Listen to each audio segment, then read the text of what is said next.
하나님께서 오늘 우리에게 주신 말씀입니다. 에베소서 4장 26절, 27절 말씀입니다. 에베소서 4장 26절, 27절 말씀 우리 한 목소리로 함께 읽고 듣도록 합니다. 함께 읽습니다. 시작. 그런즉 걷지 말며 해가 지도록 분을 품지 말고 마귀에게 틈을 주지 말라. 아멘.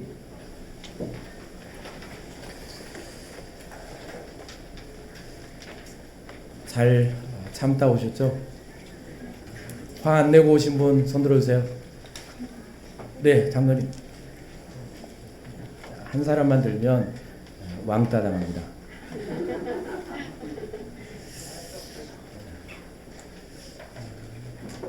저에게 딱 하나님께서 필요한 때 저에게 주신 말씀이고, 하나님께서 어쩌면 저를 잘 아시고 지금 이때에 이 시기에 저에게 이 말씀을 주시는지 저는 감사할 따름입니다. 여러분들도 이제 명절을 또 지나가야 되는데 한 주간 많이 훈련하셨을 것이고, 또 이제 화나려고 할 때마다, 분노하려고 할 때마다 또 기억하셨을 것이고, 어떨 때는 실패할 때도 있고 또 어떨 때는 승리할 때도 있었을 겁니다. 그러나 남은 우리의 여정이 늘 승리할 수만 없고, 하나님의 말씀을 기억하면서 내 안에 있는 여전히 살아 꿈틀거리는 이 분노라는 이 감정, 다 죽어도 마지막까지 살아 꿈틀거리는 이 분노의 감정들을 잘 다스리고 비워내고 해결해낼 수 있는 그런 저와 여러분들이 될 수 있기를 바랍니다. 오늘 하나님께서 우리에게 주신 말씀은 말씀 그대로입니다. 분을 내어도 죄를 짓지 말라. 분이 내 안에 일어나고 분을 낼 수 있지만, 그러나 죄를 짓지 말며 해가 지도록 분을 품지 말고, 내가 품은 이 분노의 감정을 해가 지도록, 그러니까 날이 하루가 가기 전까지 해결하라는 말씀이죠. 그때까지 품지 말고 마귀에게 틈을 주지 말라라는 말씀. 결국은 우리가 분노의 감정을 해결하지 못하고 내 안에 품고 있으면 하루를 넘어가고 이틀을 넘어가고 이 분노의 감정을 내 안에 품고 있으면 결국 마귀에게 틈을 준다. 이게 무슨 이야기일까요? 마귀는 비방하는 자 혹은 악한 영이라는 뜻이 있습니다. 사탄이라고도 표현을 하죠. 악한 영들, 귀신의 역사들, 공중의 권세 잡은 영의 역사들. 그러니까 내가 분노의 감정을 계속해서 해결하지 않고 품고 있으면 이 마귀가 내 그 마음 속에 틈을 타는 거죠. 공격하는 겁니다.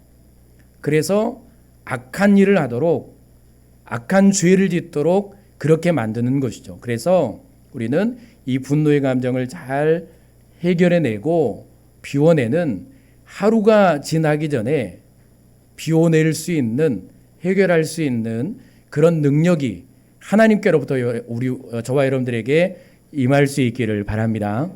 우리의 힘으로 할 수 없으니까 하나님의 은혜를 구해야 되겠죠. 자, 그러면 우리가 분노의 감정을 계속해서 품고 있을 때 마귀는 우리의 마음을 공격해서 어떤 죄를 범하도록 만들까? 마귀가 그 틈을 타고 내 마음속에 들어와서 내 생각과 내 마음을 주장하기 시작할 때 어떤 일들이 일어나게 될 것인가? 오늘은 실제적인 이야기를 해보려고 합니다. 세 가지를 제가 말씀을 드리려고 하는데요. 첫 번째는 분노를 품고 있는 우리 자신의 신앙과 마음과 몸을 병들게 만듭니다. 욥기 5장 2절 말씀에 이렇게 기록을 하는데요. 분노가 미련한 자를 죽이고 시기가 어리석은 자를 멸하느니라 라는 말씀이 기록됩니다. 이 말씀은 미련한 사람은 자기 분노 때문에 죽는다는 겁니다.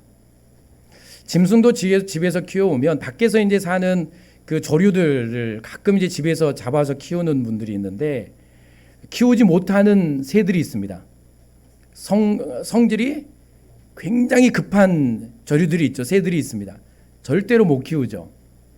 사람도 미련한 사람은 그러니까 빨리 죽기를 원하면 마음속에 뭐가 가득 차면 될까요? 분이 가득 차면 됩니다. 미련한 사람은 화를 내다가 죽는다. 분노의 감정을 다스리지 못한 사람은 결국 그것으로 인해서 마음도 몸도 병들어가고 천천히 죽음의 길을 가게 된다라는 뜻입니다. 대표적인 말씀이 사무엘상 18장 8절부터 10절까지 기록이 되는데요. 말씀은 이제 제가 말씀을 드리면 천천히 앞에 띄워주시고 저를 보시든지 말씀을 보시든지 다 아는 이야기니까 사울 왕이 그 다윗이 골리앗을 죽이고 돌아올 때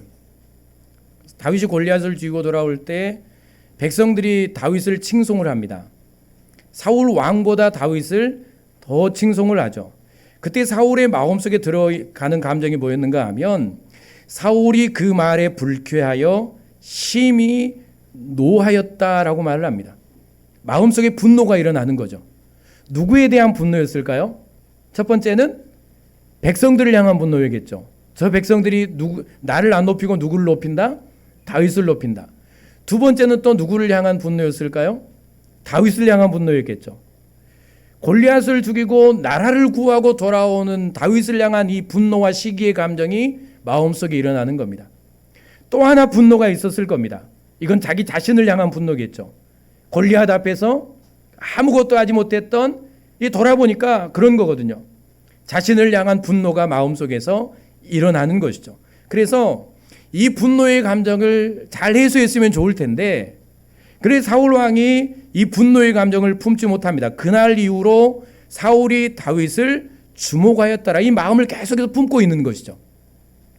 해결하지 못한 채 이 마음을 계속해서 품고 있습니다.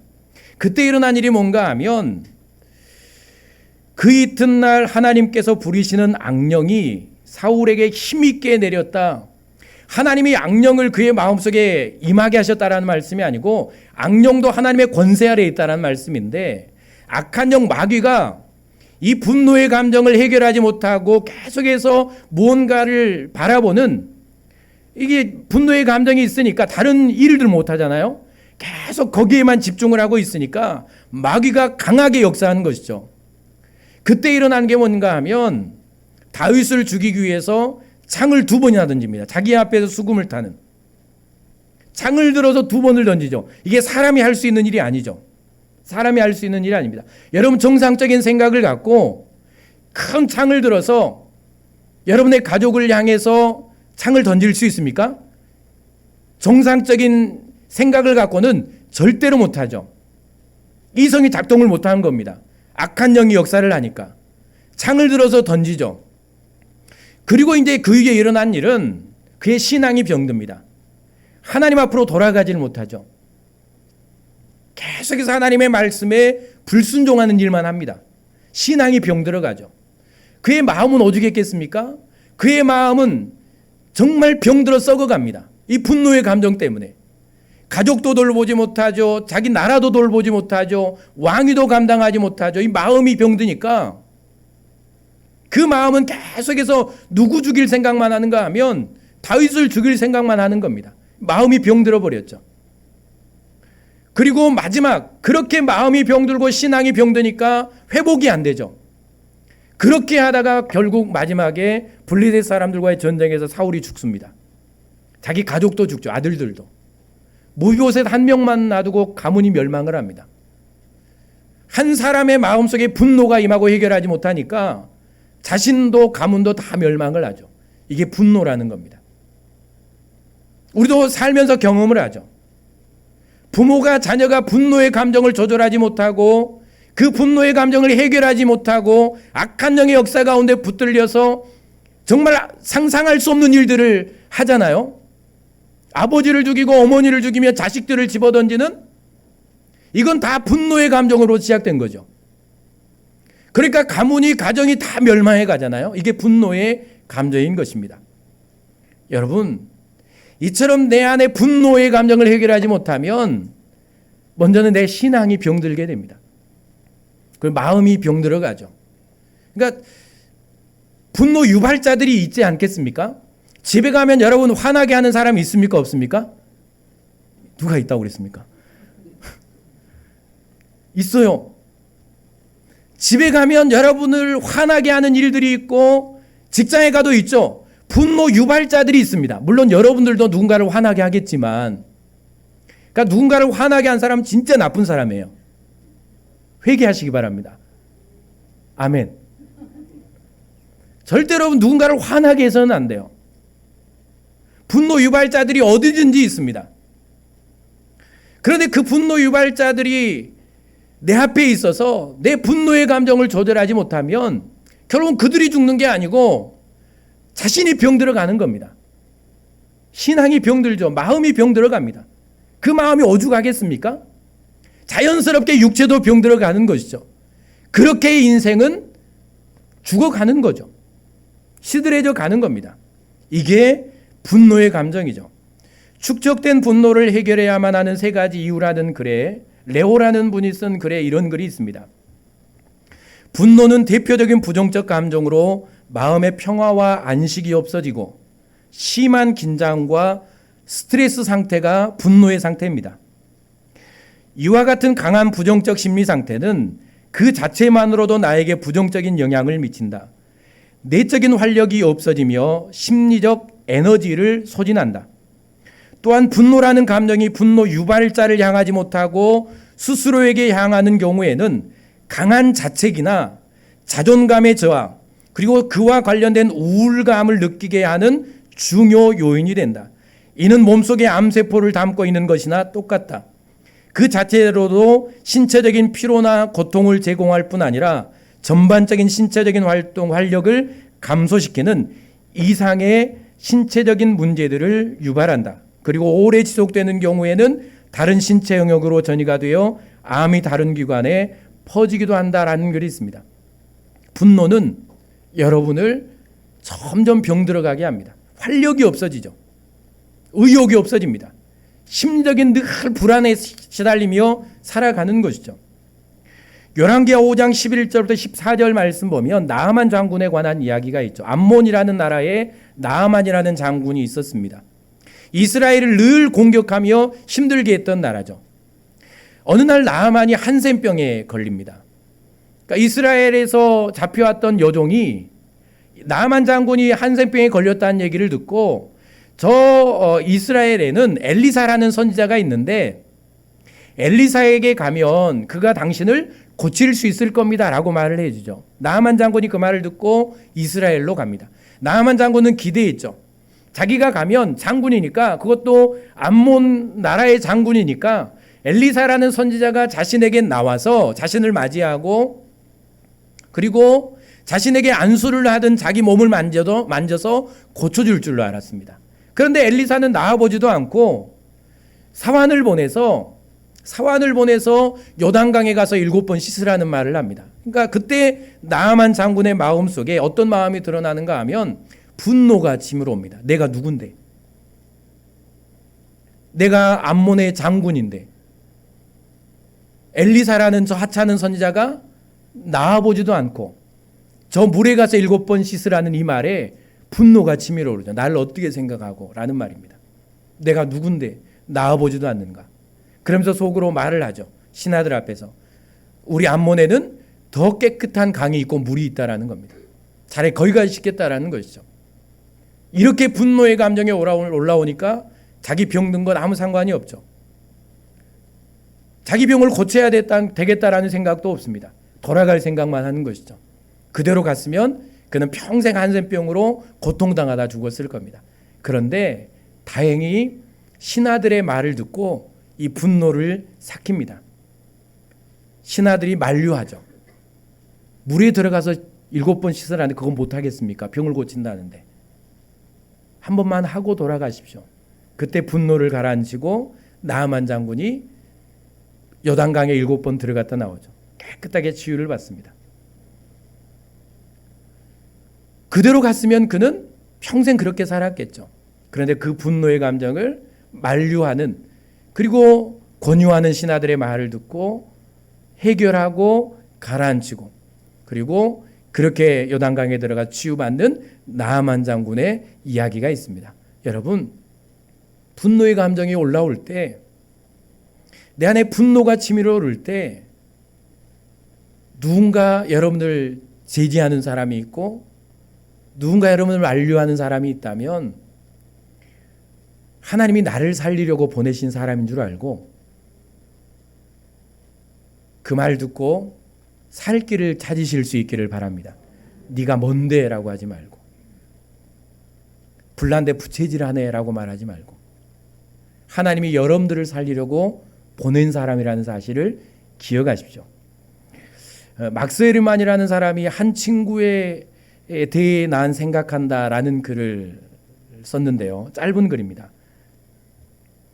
한 친구에 대해 난 생각한다. 어느 날 나는 그와 함께 식당으로 갔다. 식당은 손님으로 10,000원이었다. 주문한 음식이 늦어지자 친구는 여정 어머니를 불러서 호통을 쳤다. 이런 분들은 회개하시기 바랍니다. 무시를 당한 여정 어머니는 눈물을 글썽이며 서 있었다. 그리고 잠시 후 우리가 주문한 음식이 나왔다. 난 지금 그 친구의 무덤 앞에 서 있다. 식당에서 함께 식사한 것이 불과 한 달 전이었는데 그는 이제 땅 속에 누워 있다. 그런데 그 10분 때문에 그토록 화를 내다니. 10분을 못 참고 음식이 안 나온다고 분노하는 분들. 여러분, 분노가 어디서든 올라올 수 있습니다. 분노의 감정이 올라오려고 할 때 꼭 이 글을 생각하십시오. 말씀은 아니지만 분노하다가 땅속에 묻힌 이 친구를 꼭 생각하시면서 나도 잘못하면 땅속으로 갈 수 있다는 생각을 하시고 분노의 감정을 잘 다스릴 수 있는 저와 여러분들이 되었으면 좋겠습니다. 이처럼 분노는 내 마음을 사로잡고 내 신앙을 병들게 하며 내 마음을 병들게 하고 내 육체를 죽음으로 이끌어간다라는 사실을 여러분 꼭 기억하셔서 한 주간도 여러분의 분노의 감정들을 잘 다스리는 그런 복된 한 주가 되셨으면 좋겠습니다. 분노를 잘 비워내는 훈련을 하십시오. 그리고 분노를 잘 해결할 수 있는 여러분만의 방법을 찾으실 수 있기를 바랍니다. 산책이 될 수도 있을 거고, 기도하는 분도 있을 거고, 담배를 피우시는 분들도 있을 거고. 그렇다고 담배를 피우라는 말은 아닙니다. 가서 술을 마셔서는 안 되겠죠. 여러분의 방법들을 잘 찾으셔서 잘 해결할 수 있는 저와 여러분들이 되실 수 있기를 바랍니다. 두 번째, 이 분노의 감정을 품고 있을 때 악한 영이 내 안에 역사하게 되면 어떤 일이 일어나게 되는가 하면, 두 번째는 우리가 여러분이 상상하는 대로 타인을 죽이는 살인죄를 범하게 됩니다. 다른 사람을 병들게 하고 다른 사람들을 죽이는 살인죄를 범하게 합니다. 창세기 4장 6절부터 8절까지 말씀 보면 가인에 관한 이야기가 있죠. 아담과 하와의 두 아들이 가인과 아벨이죠. 언젠가 제가 말씀을 드렸습니다. 이 두 아들이 하나님 앞에 제사를 드리죠. 아벨은 짐승을 갖고, 그리고 가인은 곡식을 갖고 제사를 드립니다. 하나님 앞에 제사를 드리는데 하나님께서 가인의 제사를 받지 않고 동생 아벨의 제사만 받으십니다. 가인이 이 사실을 알죠. 그러니까 제사 가운데 하나님의 임재하심이 어떤 역사가 있었다는 사실을 우리는 알게 됩니다. 가인이 이 사실을 압니다. 마음속에 분노가 치밀어 오릅니다. 왜 내 제사는 받지 않지? 첫 번째, 누구를 향한 분노일까요? 하나님을 향한 분노. 그리고 동생 아벨을 향한 분노. 아벨이 무슨 잘못을 했습니까? 동생이 무슨 죄를 지었습니까? 자기를 해코지했습니까? 그런데 동생을 향한 분노가 막 올라오죠. 하나님께서 자신의 제사를 받지 않는 이 사실을 알고 난 이후에. 그때 하나님께서 찾아오셔서 네 안에 죄를 다스리라고 말합니다. 선을 행해라. 노를 버리고 죄를 다스려라. 이미 그의 마음속에는 분노가 올라서 누구를 죽일 생각을 하고 있었던 것 같습니다. 그런데 이 가인이 하나님의 말씀을 듣지를 않죠. 죄를 다스리라는 말을, 분노를 다스리고 죄를 다스리라는 이 하나님의 말씀도 듣지 않습니다. 그러니까 하나님의 말씀도 안 듣는데 사람의 말을 듣겠습니까? 그러니까 절대 분노하고 있는 사람은 건들지 마세요. 분노 달래준다고 절대 앞에서 속된 말로 알짱거리면 죽는 수가 있습니다. 하나님 말씀도 안 듣는데 사람 말 듣겠습니까? 혼자 화내다 죽으라고 그냥 놔두시면 돼요. 이 하나님의 말씀을 안 듣습니다. 분노를 죽여라. 분노를 다스려라. 선을 행해라. 죄를 다스려라. 하나님이 그에게 친히 오셔서 말씀을 해주시는데 하나님의 말씀을 듣지 않죠. 그리고 나서 한 일이 뭡니까? 동생 아벨을 쳐서 죽입니다. 땅에 묻어버리죠. 이게 분노를 절제하지 못하고 다스리지 못하고 그렇게 쌓인 분노가 내 말과 내 손과 내 행동으로 표출을 되어질 때 일어나는 일들입니다. 동생을 죽인다는 거 상상할 수 있겠습니까, 여러분? 여러분은 이 일을 할 수 없을 겁니다. 절대로 할 수 없습니다. 인간이라면 할 수 없죠. 그런데 인간이 이 일들을 하고 있죠. 지금 이 시대에도 얼마나 많은 사건 사고들이 일어나고 있습니까? 어떻게 인간의 탈을 쓰고 저럴 수 있는가? 어떻게 사람이 저럴 수 있는가? 어떻게 사람으로 태어나서 저런 일을 할 수 있는가? 정말 무서운 시대다 라고 말을 하죠.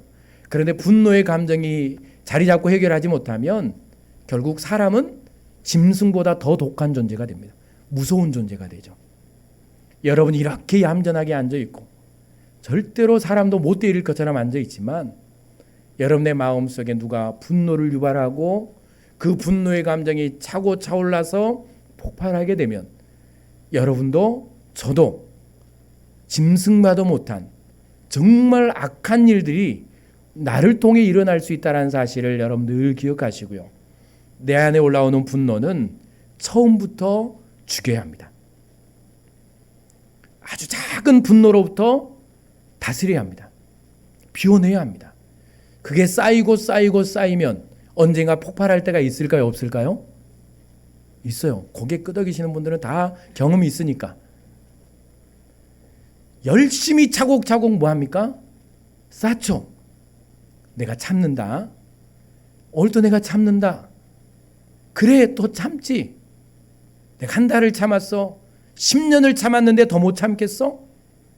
참고 참지만 10년 지나고 그 하루, 그 다음 날 분노는 폭발할 수가 있습니다. 그러니까 분노는 쌓아두는 게 아닙니다. 분노는 갖고 있는 게 아닙니다.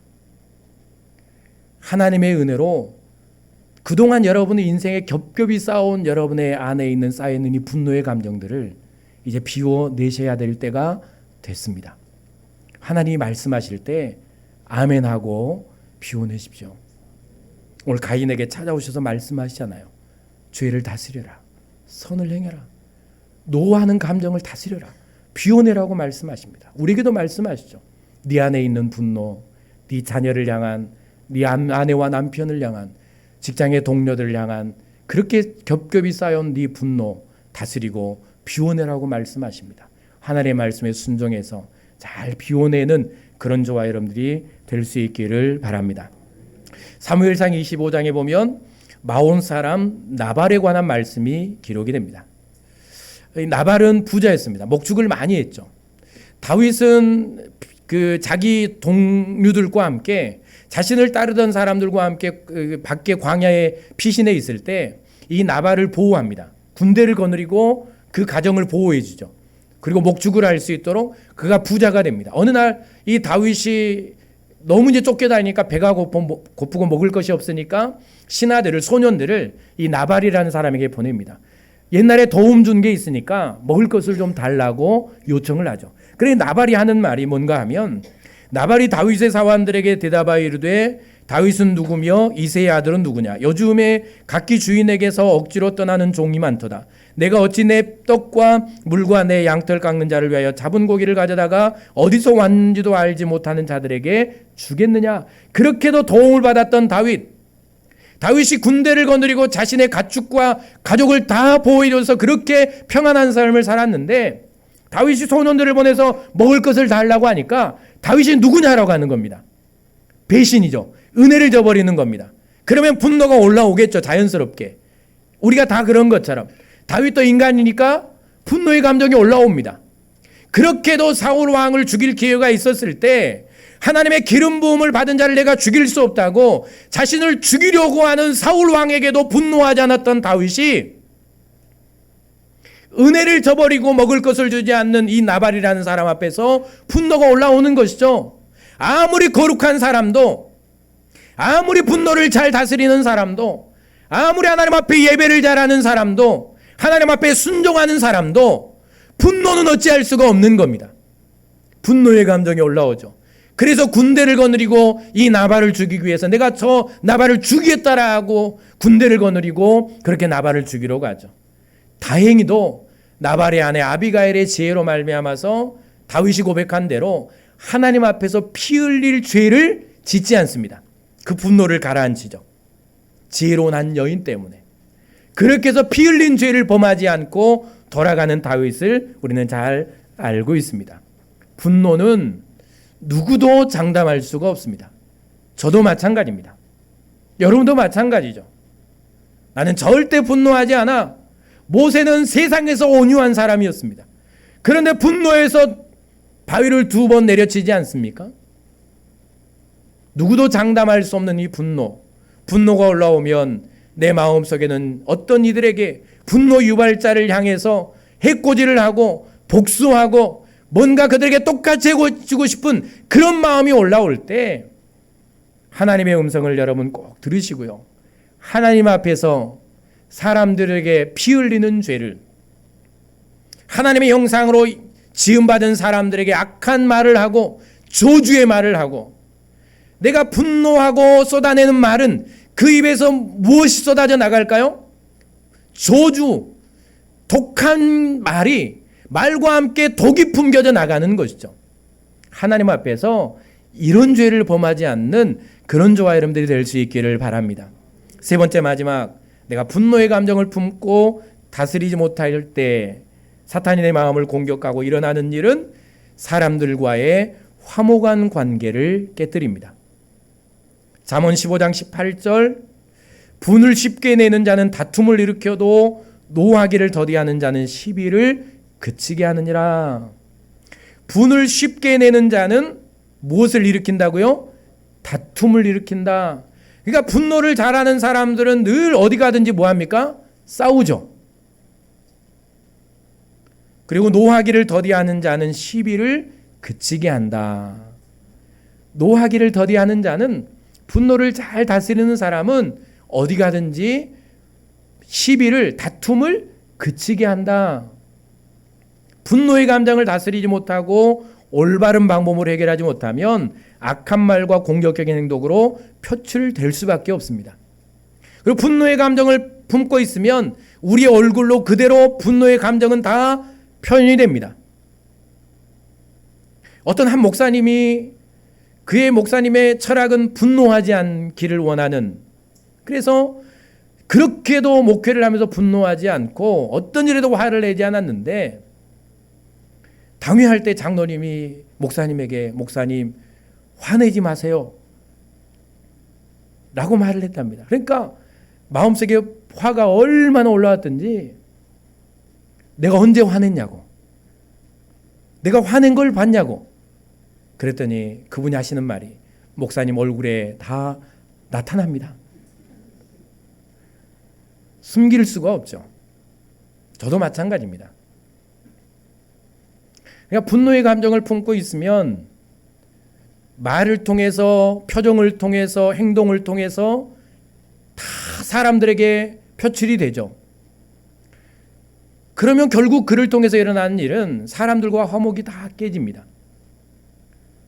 그 사람 주변에 사람이 있을까요? 없을까요? 없죠. 온유한 자가 땅을 차지한다라고 말했습니다. 온유한 사람 옆에 사람들은 붙게 돼 있죠. 사람들이 한 사람 한 사람 다 떠나갑니다. 가정에서도 자녀들이 아빠를 두려워하죠. 무서워합니다. 그러니까 아빠랑 있는 걸 싫어하는 자녀들, 엄마랑 있는 걸 극도로 꺼리는 자녀들, 저는 그런 아버지가 되지 않기를 간절히 소망합니다.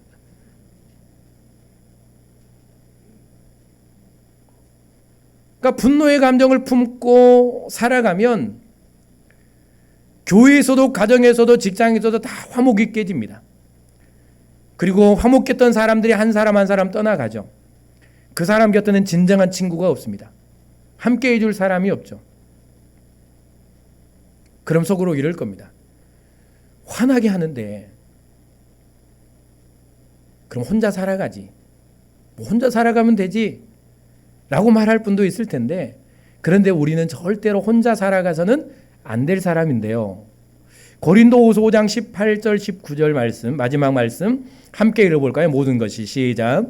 모든 것이 하나님께로부터 났으며 그가 그리스도로 말미암아 우리를 자기와 화목하게 하시고 또 우리에게 화목하게 하는 직분을 주셨으니 곧 하나님께서 그리스도 안에 계시사 세상을 자기와 화목하게 하시며 그들의 죄를 그들에게 돌리지 아니하고 화목하게 하는 말씀을 우리에게 부탁하셨느니라. 하나님께서는 십자가의 은혜로 구원받은 우리에게 귀한 직분을 하나 맡기셨습니다. 그 직분이 뭔가 하면 화목하게 하는 직분입니다. 화목하게 하는 직분, 화목하게 하는 말씀을 우리에게 말씀을 주셨죠. 이게 무슨 말씀인가 하면 우리가 하나님과 죄로 말미암아서 관계가 다 깨졌잖아요. 그래서 우리는 은혜를 받지 못하고 풍성한 삶을 누리지 못했습니다.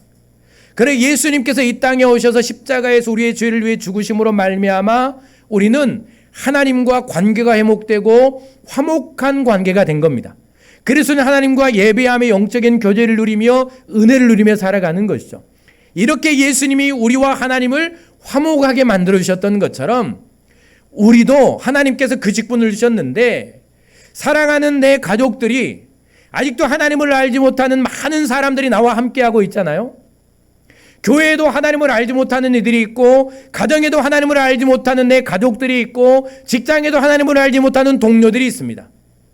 나는 어디 가든지 하나님을 알지 못하는 사람들과 또 그들이 하나님과 화목한 관계가 될 수 있도록 그렇게 화목해야 하는 직분이 우리에게 맡겨져 있다는 사실입니다. 그러면 누가 이 직분을 감당할 수 있습니까? 누가 하나님과 사람들과의 화목하게 하는, 하나님께로 나와서 하나님의 자녀가 되고 구원받고 하나님의 은혜 가운데 살아가도록 하는 이 관계를 누가 만드는, 누가 이 화목의 직분을 잘 감당할 수 있습니까? 사람들과 화목한 사람입니다. 그래서 교회는 저 산으로 들어가지 않는 겁니다. 교회는 옛날의 절들처럼, 요즘은 절도 이제 밖으로 나오지만 저 산으로 들어가지 않는 이유가 바로 거기 있습니다. 그리스도인들이 홀로 살아가지 않고 세상으로 나가는 이유가 거기 있습니다. 세상의 빛으로 소금으로 살아가야 하죠. 가정에서, 직장에서, 어디든지 우리는 그들과 화목한 관계를 만들어야 합니다. 어떻게 해서든지 친해져야 합니다. 내 아이들과 또 나에게 맡겨진 사람들과 동료들과 학생들과 어떻게 해서든 우리는 화목한 관계가 되어야 됩니다. 내 돈을 쓰든 내 시간을 쓰든 내가 헌신하든 희생하든 내 전부를 드리든 우리는 사람들과 싸우면 안 됩니다. 다투면 안 됩니다. 어떻게 해서든 우리는 내 인생을 헌신해서 사람들과 화목한 관계가 되어야 됩니다. 그래야 하나님께로 화목한 자리로 인도할 수 있기 때문이죠. 그러려면 우리는 이 분노를 잘 다스리고 비워내고 해결하는 그런 은혜가 저와 여러분들에게 임해야 할 줄로 믿습니다. 하나님의 은혜를 이제 구하시고요. 어디 가든지 온유함으로, 얼굴에 온유함이 드러나고 내 말에 온유함이 드러나고 내 행동에 온유함이 드러나고, 분노할 상황임에도 분노할 수밖에 없는 사람임에도, 분명히 분노 유발자와 분노한 상황들이 내 앞에 있음에도 불구하고 침을 꿀꺽 삼키며 온유한 말과 온유한 행동으로, 그렇게 온유함으로 내 삶과 내 말과 내 모든 행동들을 통해서 많은 사람들을 얻을 수 있는 많은 사람들을 여러분과 함께 하게 할 수 있는 그런 화목의 사람들이, 그런 능력을 가진 사람들이 저와 여러분들이 되었으면 좋겠습니다. 이런 부모가 되면 얼마나 행복할까요? 이런 아버지, 이런 어머니가 있는 자녀들은 얼마나 행복할까요? 여러분은, 저는 이런 아버지입니까? 이런 어머니입니까? 여러분은 그런 자녀입니까? 그런 자녀를 둔 부모는 얼마나 행복할까요? 그런 선생님을 둔 학생들은 얼마나 행복하겠습니까? 사실 제가 공부를 잘했던 과목은 다 선생님들이 좋았던 과목들입니다. 여러분도 마찬가지죠. 존경할 만한 선생님, 나를 사랑해 주는 선생님, 그 과목들은 다 잘했던 것 같습니다. 그런 스승을 두고, 그런 부모를 두고, 그런 자녀를 두고, 그런 친구를 둔 여러분의 친구들, 여러분의 가족들, 여러분의 제자들은 얼마나 행복하겠습니까? 우리가 이런 사람이 꼭 되었으면 좋겠습니다.